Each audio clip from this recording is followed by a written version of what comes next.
Et suite à une question que quelqu'un de notre Église m'a posée, j'ai décidé d'enregistrer 2 vidéos sur la question de la volonté de Dieu. Je reprends ici un enseignement que j'avais déjà donné dans mon Église il y a quelques années. Mais avant d'aller plus loin, prions. Seigneur Dieu, on veut te rendre grâce pour la foi que tu nous as donnée, l'espérance que tu nous donnes. Merci de veiller sur tes enfants paternellement. Merci de comprendre toutes nos faiblesses, tous nos besoins. Seigneur, tu sais, tu vois que nous ne sommes que poussière. Tu vois plus que nous-mêmes notre dépendance à toi, notre besoin. Nous ne pouvons vivre aucunement sans toi, Seigneur. C'est toi qui nous fais vivre.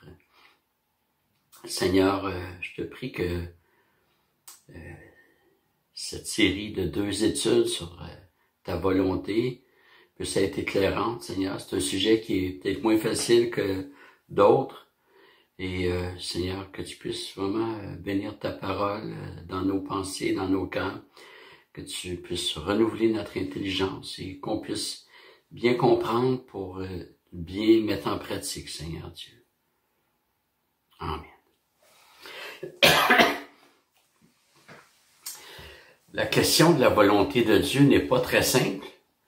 Je pense que tous les chrétiens se demandent c'est quoi la volonté de Dieu dans tel domaine, etc. Et il y a beaucoup d'interrogations sur le sujet parce que ça a une incidence immédiate sur nos vies. Quand on a des choix à faire, si on est chrétien, on veut les faire non pas selon notre volonté, mais selon ce que Dieu veut. Et il y a des choses qui se produisent et pour lesquelles on peut dire que ce n'est pas selon la volonté de Dieu. On pourrait mentionner tous les crimes, toutes les injustices. En bref, nous pouvons dire que le péché n'est pas selon la volonté du Seigneur. Mais en même temps, la Bible nous dit que Dieu fait tout ce qu'il veut. Sa volonté s'accomplit implacablement. Et il y a 2 aspects à la volonté de Dieu. Il y a tout d'abord ce que Dieu a décrété. On parle du décret divin en théologie. C'est nous on l'apprécie par portion, mais dans le fond c'est un décret global. Et ce que Dieu a décidé avant la fondation du monde, c'est son décret, c'est ce qu'il a décrété. Et dans ce sens, nous lisons au psaume 115, verset 3, « Notre Dieu est au ciel, il fait tout ce qu'il veut. » Tout ce que Dieu a décrété, il le fait advenir. C'est pas nécessairement une action directe de Dieu, mais il le fait advenir. Et tout ce qui arrive sur la planète est conforme à la volonté décrétée de Dieu. Et on va voir 2 exemples bibliques qui nous montrent que Dieu peut vouloir une chose selon son plan décrété, même si ça va contre sa volonté morale. Autrement dit, Dieu fait arriver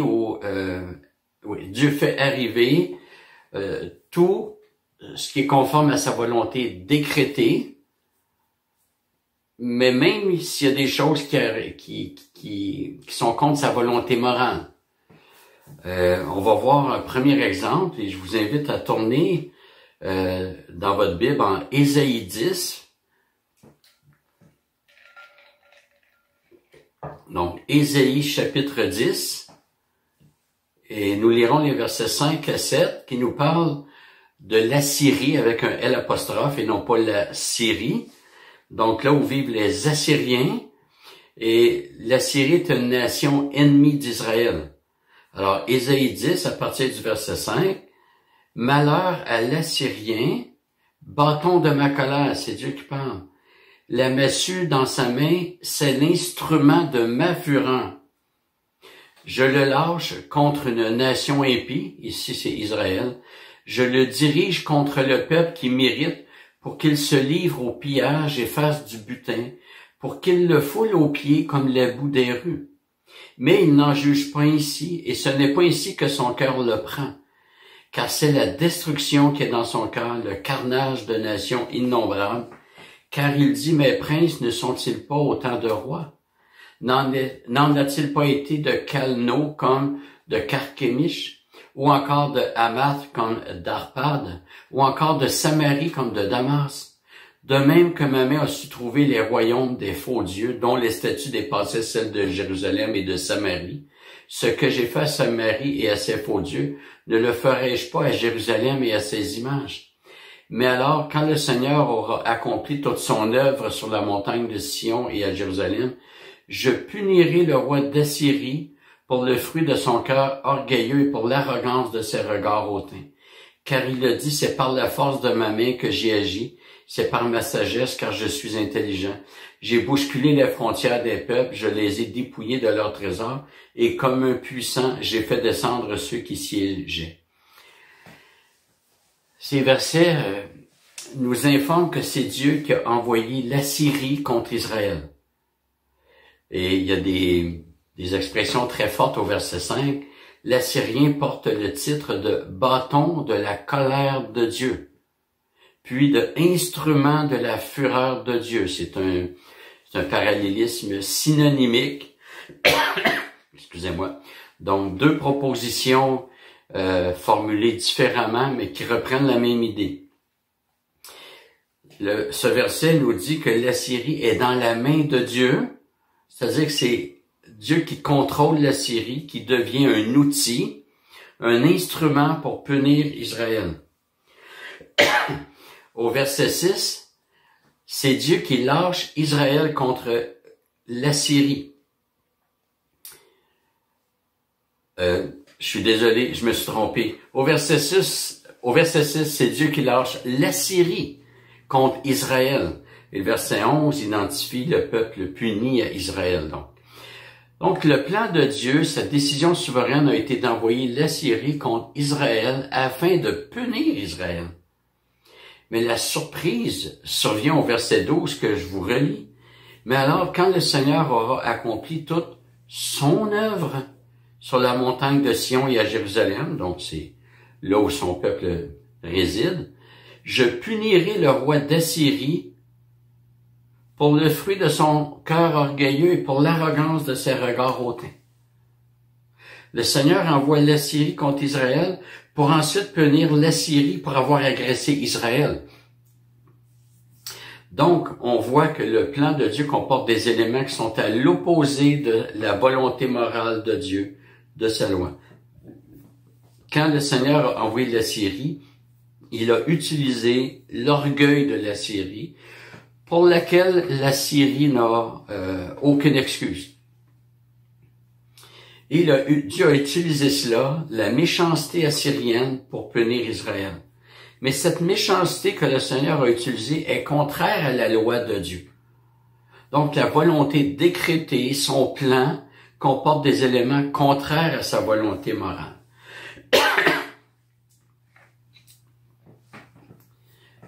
Donc, Ésaïe 10, c'est un exemple plutôt frappant. Et le deuxième exemple que je vous propose, il est plus connu, c'est la crucifixion de Jésus-Christ. Et je vous invite à tourner dans Acte 2, verset 23. Acte 2, verset 23. Et l'avantage d'écouter une vidéo, c'est que vous pouvez la mettre à pause si vous voulez prendre le temps de chercher, de prendre des notes. Alors, Acte 2, 23, cet homme, c'est-à-dire Jésus, livré selon le dessein arrêté et selon la prescience de Dieu, vous l'avez fait mourir en le clouant à la croix par la main des impies. Et Acte 3, 18, Dieu a de la sorte accompli ce qu'il avait annoncé d'avance par la bouche de tous les prophètes, c'est-à-dire les souffrances de son Christ. C'était la volonté décrétée de Dieu que Jésus soit mis à mort. C'était son plan. 1 Pierre 1, verset 18 à 20, nous dit, « Vous savez en effet que ce n'est point par des choses périssables, argent ou or, que vous avez été que vous avez été rachetés de la vaine manière de vivre, héritée de vos pères, mais par le sang précieux de Christ comme d'un agneau sans défaut et sans tache.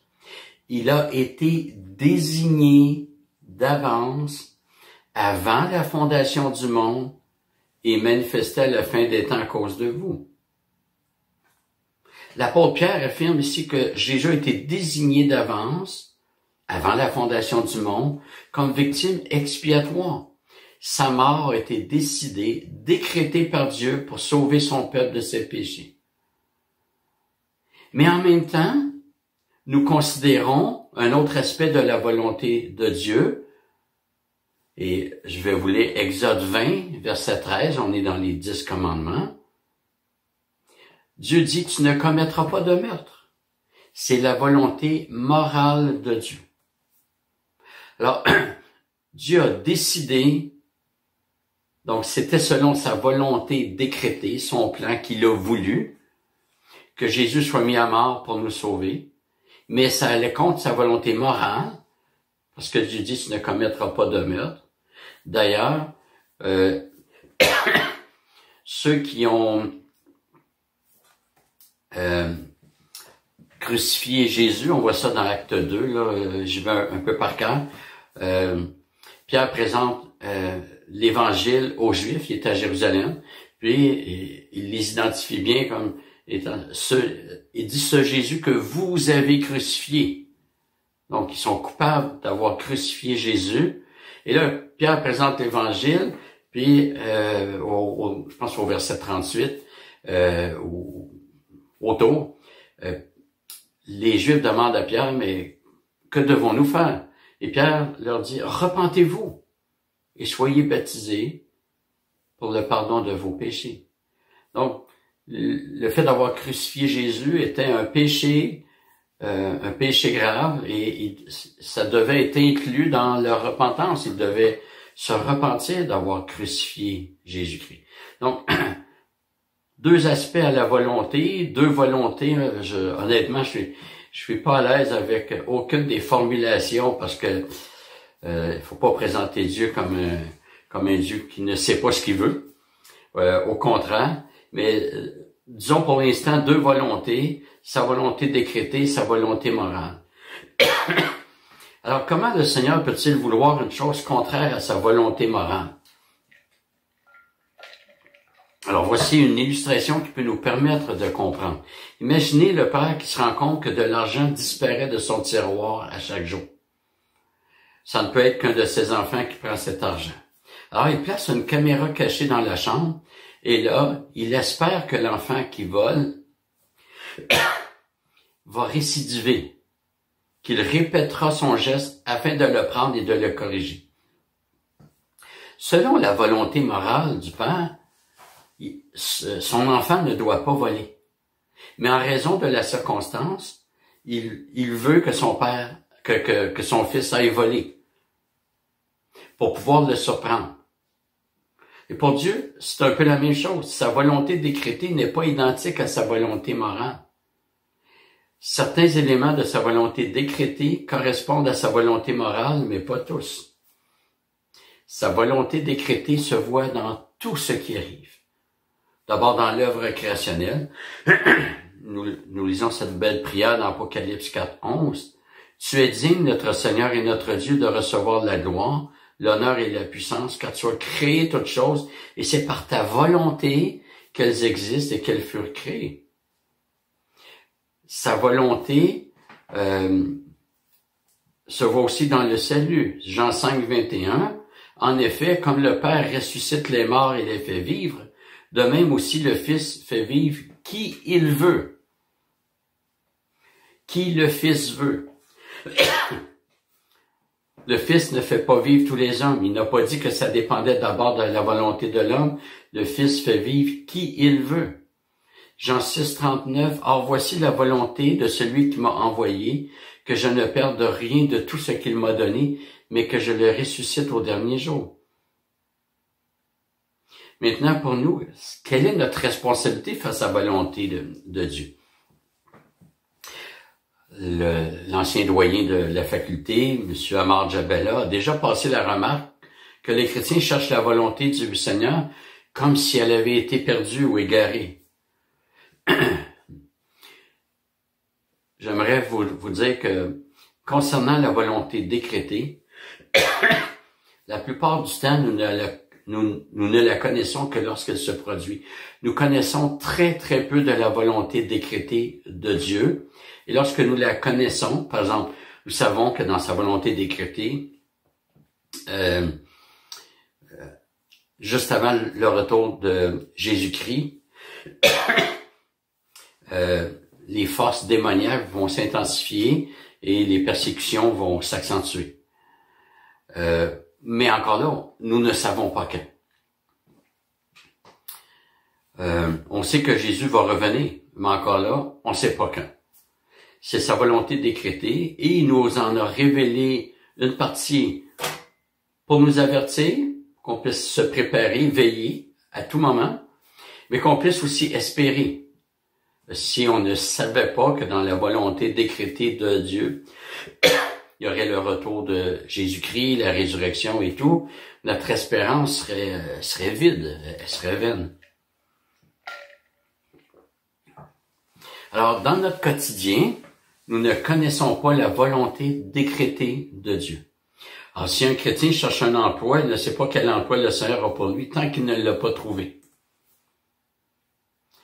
Et il y a des textes qui parlent de la volonté décrétée de Dieu dans la vie quotidienne. Romains 15, 32. Ainsi, j'arriverai chez vous avec joie, si c'est la volonté de Dieu. Paul n'était pas sûr de la volonté de notre Dieu. Mais il a reçu, ou il aurait su que c'est la volonté de Dieu uniquement s'il a pu se rendre à Rome.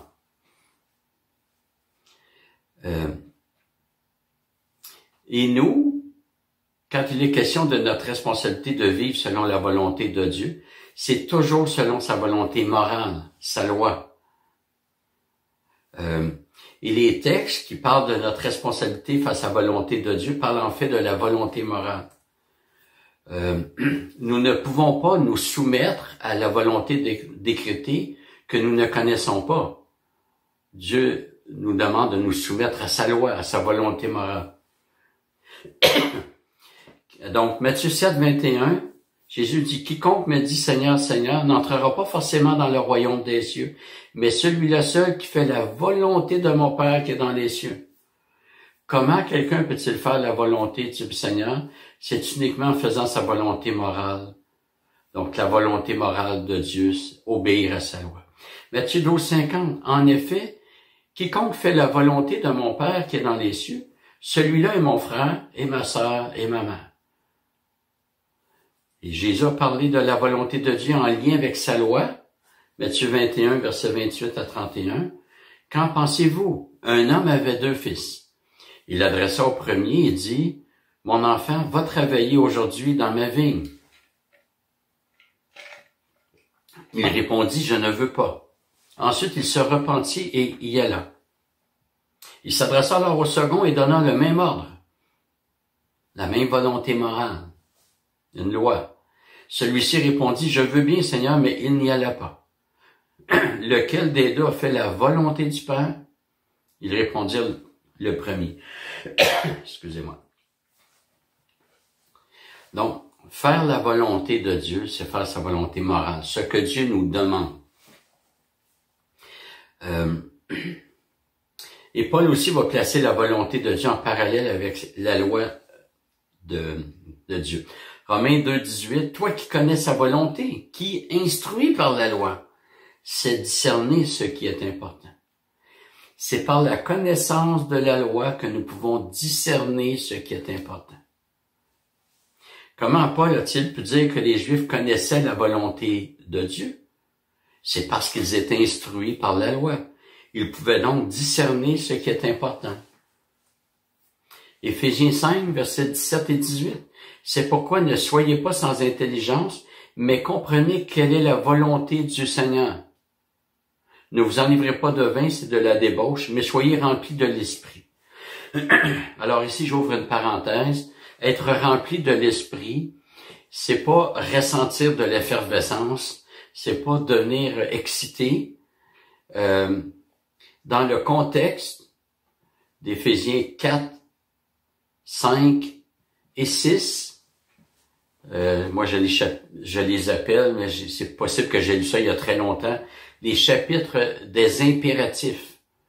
Et c'est pas notre propos pour maintenant, mais les chapitres 4, 5 et 6 comportent des allusions aux 10 commandements. Paul exhorte à partir des 10 commandements. Et il y a 2 commandements qu'il va citer textuellement, ou presque. Que celui qui dérobait ne dérobe plus. C'est presque la même chose que de dire tu ne voleras pas. Mais qu'il travaille. C'est le 4e commandement. Tu feras tout ton travail en 6 jours, le 7e jour tu te reposeras. Et au chapitre 6, dans les premiers versets, enfin, obéissez à vos parents, car il est écrit, tu honoreras ton père et ta mère. Et c'est le premier commandement qui est suivi d'une promesse. Donc, pour Paul, la loi de Dieu, les commandements, conservent toute leur force, toute leur pertinence, non pas pour être sauvé, mais comme mode de vie, le chrétien doit suivre les commandements. C'est pas vrai que le chrétien peut tuer, peut voler, peut commettre l'adultère, peut commettre des faux témoignages. Il peut se confectionner mille une idoles. Il doit suivre la loi de Dieu qu'on retrouve dans Exode 20 et Deutéronome 5. Donc, je reviens à Éphésiens 5, où Paul dit « Comprenez quelle est la volonté du Seigneur ». Et il dit « Soyez remplis du Saint-Esprit ». Ces 2 versets-là sont entourés d'allusions ou de citations des 10 commandements.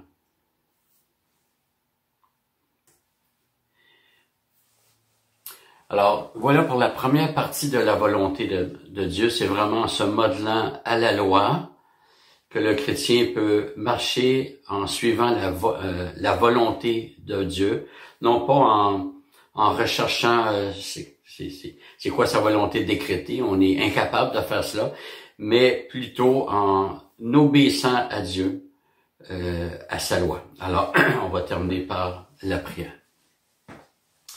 Seigneur Dieu, merci de nous avoir révélé ta volonté morale. Nous sommes reconnaissants, Seigneur, parce que nous avons un moyen, une référence pour pouvoir exprimer notre amour, notre obéissance, notre loyauté à toi.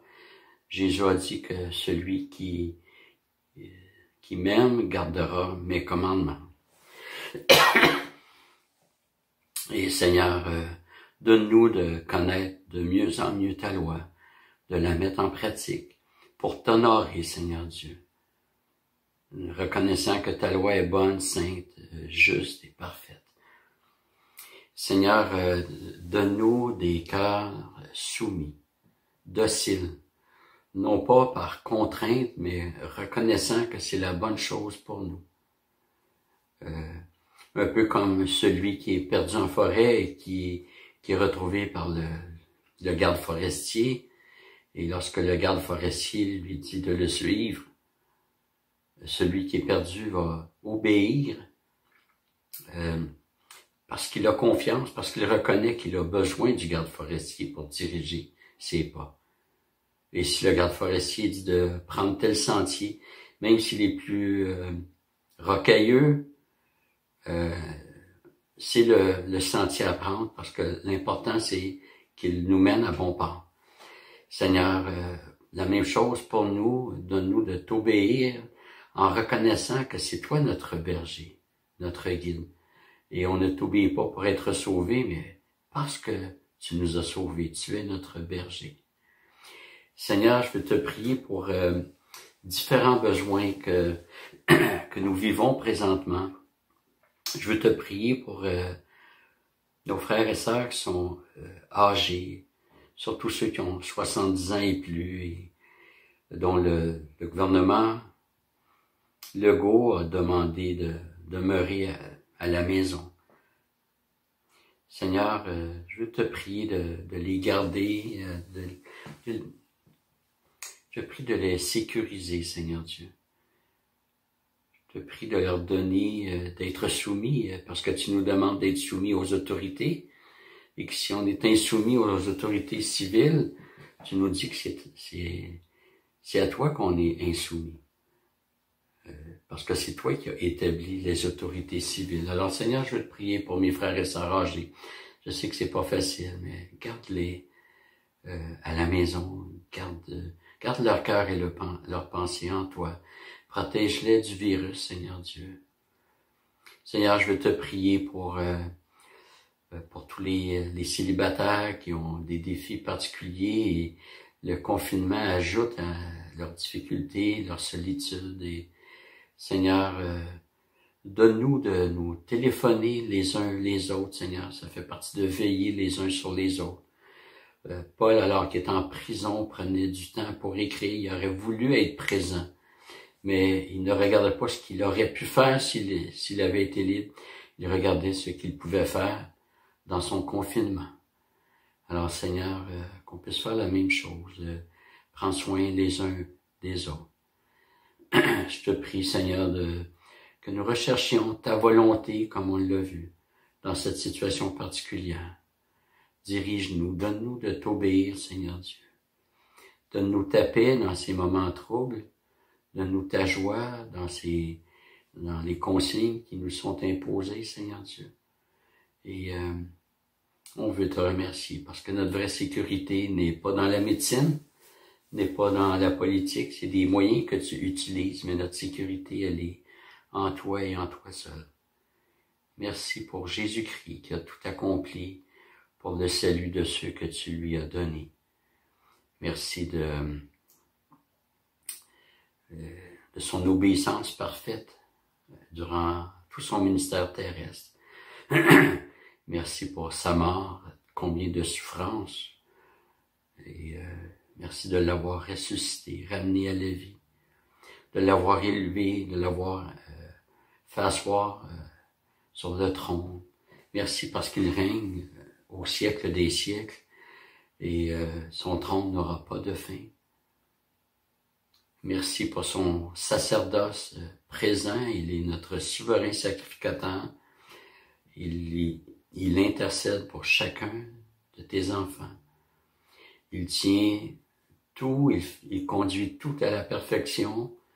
Il soutient toutes choses, comme Hébreux 1 dit, et il conduit toutes choses à sa finalité. Quel sauveur nous avons, nous voulons adorer notre grand Dieu, notre roi. Sois béni, Seigneur Dieu. Amen.